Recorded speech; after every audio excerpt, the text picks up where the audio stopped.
Hi, my name is EJ Massa. Season finales of Game of Thrones tend to be a little underwhelming.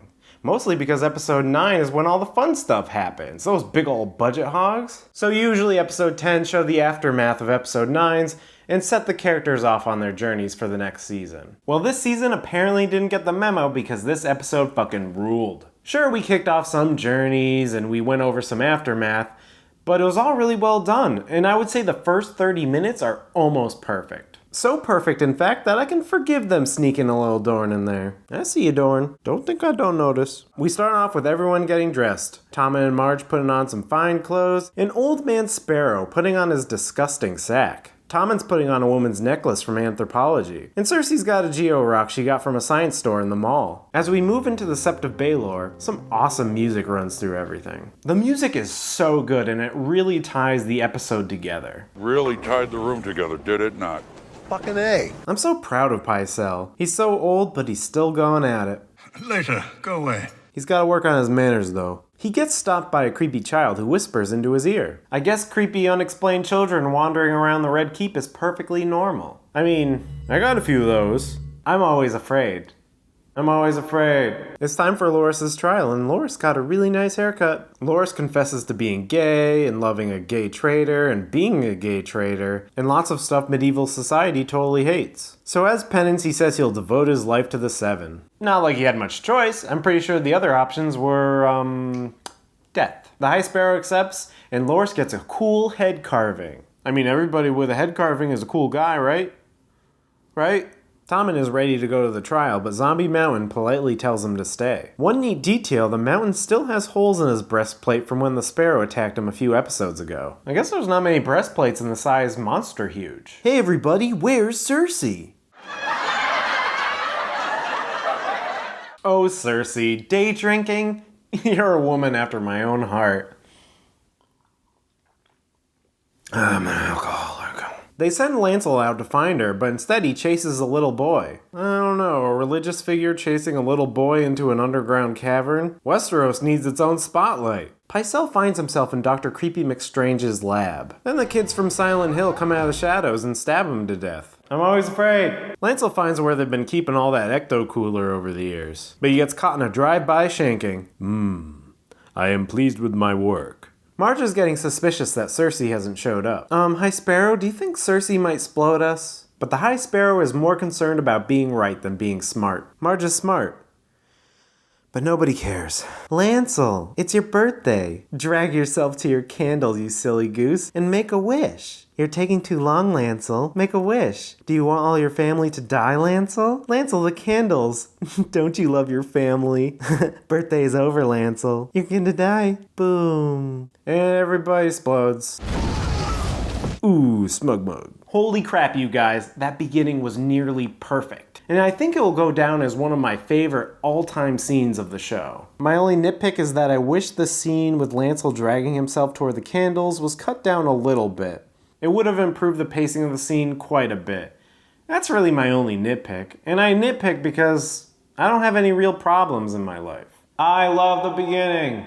How can you say that, EJ? In previous reviews, you clearly guessed that all this was gonna happen. Wasn't the surprise ruined for you? Yes, but the execution was so wonderful. It reminded me of the Red Wedding's deliberate storytelling, showing me the patience of the craft. Everything came together, the music, the cutting, the sense of increasing dread. With how direct the writing has been this season, it was great for them to add some artfulness to the telling of the story. To be fair to the show, the artfulness is always kind of there, but it tends to get overshadowed by the blunt dialogue and the boring blocking in other scenes. This was Game of Thrones at its best. It felt effortless. I also like that this explosion shot was teased in Bran's visions, meaning he can see a little bit into the future as well. Cool. Cersei has that septa tied up. Cersei, you goddamn monster. You should never waste perfectly good wine like that. Don't be wasteful. Lick it off the nun. Excuse me, I'm just gonna film it. She has her monster friend come in and Cersei twirls her mustache. Out of all the Cersei stuff this episode, this scene didn't really work for me. It feels way too much like a Bond villain. And I know she blew up Notre Dame Cathedral and it was filled with people, but she was technically backed into a corner. This seems too cartoony, even for Cersei. Tommen is sad, so he puts his crown away and he...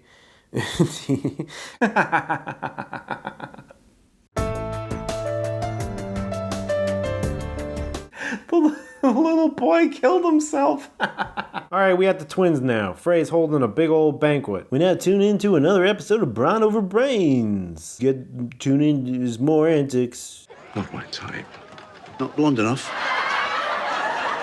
Walder Frey snuggles up to Jaime. Hey, I'm a Kingslayer too. Us Kingslayers gotta stick together. Ha ha ha ha ha. Please don't group me in with you. I'm not one of you. And don't expect me to save you every time your dirty weasel boys lose a castle. Cersei asks to see her dead son. What are you gonna do with the body? Well, I guess we'll burn him. I've burned everything else in the episode. Why stop now? This actually leads me to a very important question.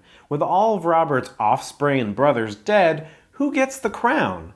Let me pull up a genealogy here and let's figure this out. It's me. I'm the queen. Now, let's not get too hasty. Let me pull up the genealogy and we can take a look. It's me. I'm the queen. Okay. Sam arrives in Old Town. Wait, these assholes can go across the world in like an episode, but it takes you 4 whole episodes to go from here to here? Took your time, huh? Okay, you can enter the library, but no beautiful, gorgeous families allowed. Sam goes into the library and he basically turns into a heart eyes emoji. Forget these guys. Books are your family now, Sam. Books. Oh hey, is that thingy from the intro? This thingy? I think it is. Oh, Davos is mad. Catch, bitch. John, she murdered everyone's favorite child. Lyanna Mormont? No. The one who taught me to read, John. It was adorable, John. I'm sorry you missed it. Anyways, I want her to be a dead person. Yes, John, I murdered a child, but remember, I have excellent boobs. Damn it, she has a point. I've decided that she is banished. Can't have another attractive redhead die on my watch. Davos is weirdly okay with this decision. Fuck yeah, half measures. Jon and Sansa finally have that awkward talk where they address the fact that Sansa withheld info and she's sorry she didn't tell Jon. Jon plays it all Abraham Lincoln. A house divided cannot stand, sis. Sansa says a CGI raven came by to say winter is here. An old meme once told me, brace yourself, winter is coming. I hope you guys are properly braced. Whew, that's good. They addressed that nagging, lingering issue that I had with last episode. And now everybody is friends like I wanted them to be. We see Olenna has made it to Dorne. Dorne? Where's my blood pressure pills? Olenna's like, what's this asshole's name? Oh, Olenna, you funny kook. You know how she loves saying her name in blatant exposition. I am Obara Sand, daughter of Oberyn Martell. She basically puts them down like this is a Reddit comment thread on an episode from last season. Olenna already heard the news of the events earlier in the episode and wants revenge. Alaria's like, I got a thing for you, Granny. You ready? Ding-a-ding-ding. Get your red hot fire and blood here. Fresh hot fire and blood. Dany wants Daario to stay in Meereen. Fuck Meereen. Yes, correct. You gotta stay, Daario. Remember, you swore that pledge to me. Yeah, but I was a different actor when I made that pledge, so it doesn't count. Nope, still counts. Aww. She discusses the breakup with Tyrion. Aw, man, that's too bad. You know, it's for the best. You'll love again. Oh, hey, where did these condoms come from? That's weird. She then makes Tyrion Hand of the Queen. And I promised I wouldn't cry. Oh, I love these two together. Oh, Walder Frey, you gonna be that guy? Sit around in the restaurant all day and make the waitstaff hang around? Oh shit, a pie? Yes, Frey pie! They did it! They got a Frey pie into the show! Frey pie is a subplot in the books that everybody wanted to be in the show, and now here it is! Amazing! Oh yeah, and Arya kills him. That pie though! Okay, that's enough, Arya. That's pretty dark.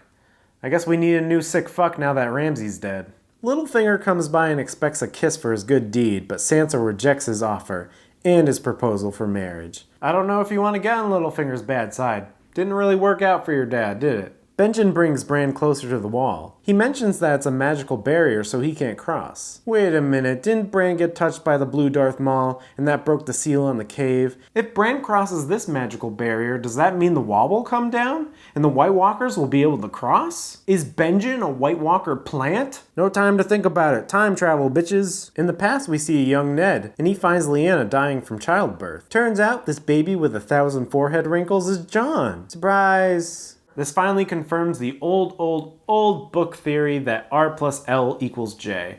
And it was a very well done scene, and I might have teared up a little. Back at Winterfell, the other Lyanna drops some goddamn truth bombs about Jon. She also says some cool North catchphrases like the North remembers and shit. I teed you up, fool, don't let me down. Everybody declares Lyanna the Queen of the North. Oh wait, Jon? Well, good enough, I guess. It's because Lyanna deserves the Iron Throne. Speaking of the Iron Throne, Cersei's shoulder pads are evolving. Cersei evolved into Evil Queen. Oh hey Jaime, did you hear? Your kid died. Cersei blew up the green stuff you fought so hard to keep from happening. Ain't that something? You happy to be back? This seems like it's taking the place of the infidelity revelation in the books, and Jaime's pristine view of Cersei will finally be shattered. Dude killed the Mad King to save people from the green stuff, and she just recklessly blew it up. She blew it up! And then these assholes are finally on their way to Westeros. Next season, Smug Mug Battle of the Century. This episode was great. I think I can even say it was my favorite season finale of any season so far. I think I like this episode better than Battle of the Bastards, which is saying a lot because Battle of the Bastards was good. It was good. What can I say? The first 30 minutes were perfect. The rest of it was very good too. It set everyone off on their journeys to the next season in a satisfying way, and we got a cool confirmation of R plus L equals J. We end on an extremely high note. The Arya murdering Walder Frey was almost complete fan service and felt a little rushed, but you know what? I'm okay with it. I had fun.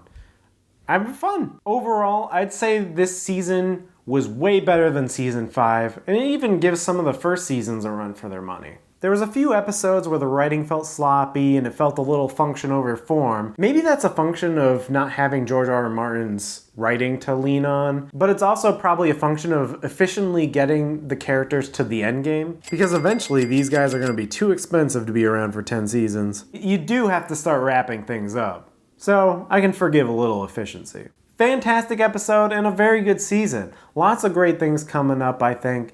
You got the White Walkers. Are they finally going to be a threat? And Euron Greyjoy, we saw a little bit of him and he piqued my interest, so I'm looking forward to seeing more of him. Now, what am I going to do in the meantime? What am I going to do? Maybe George R. R. Martin will release his new book, and I can review that. I can cut to clips of the pages and do useless motion graphics over the text.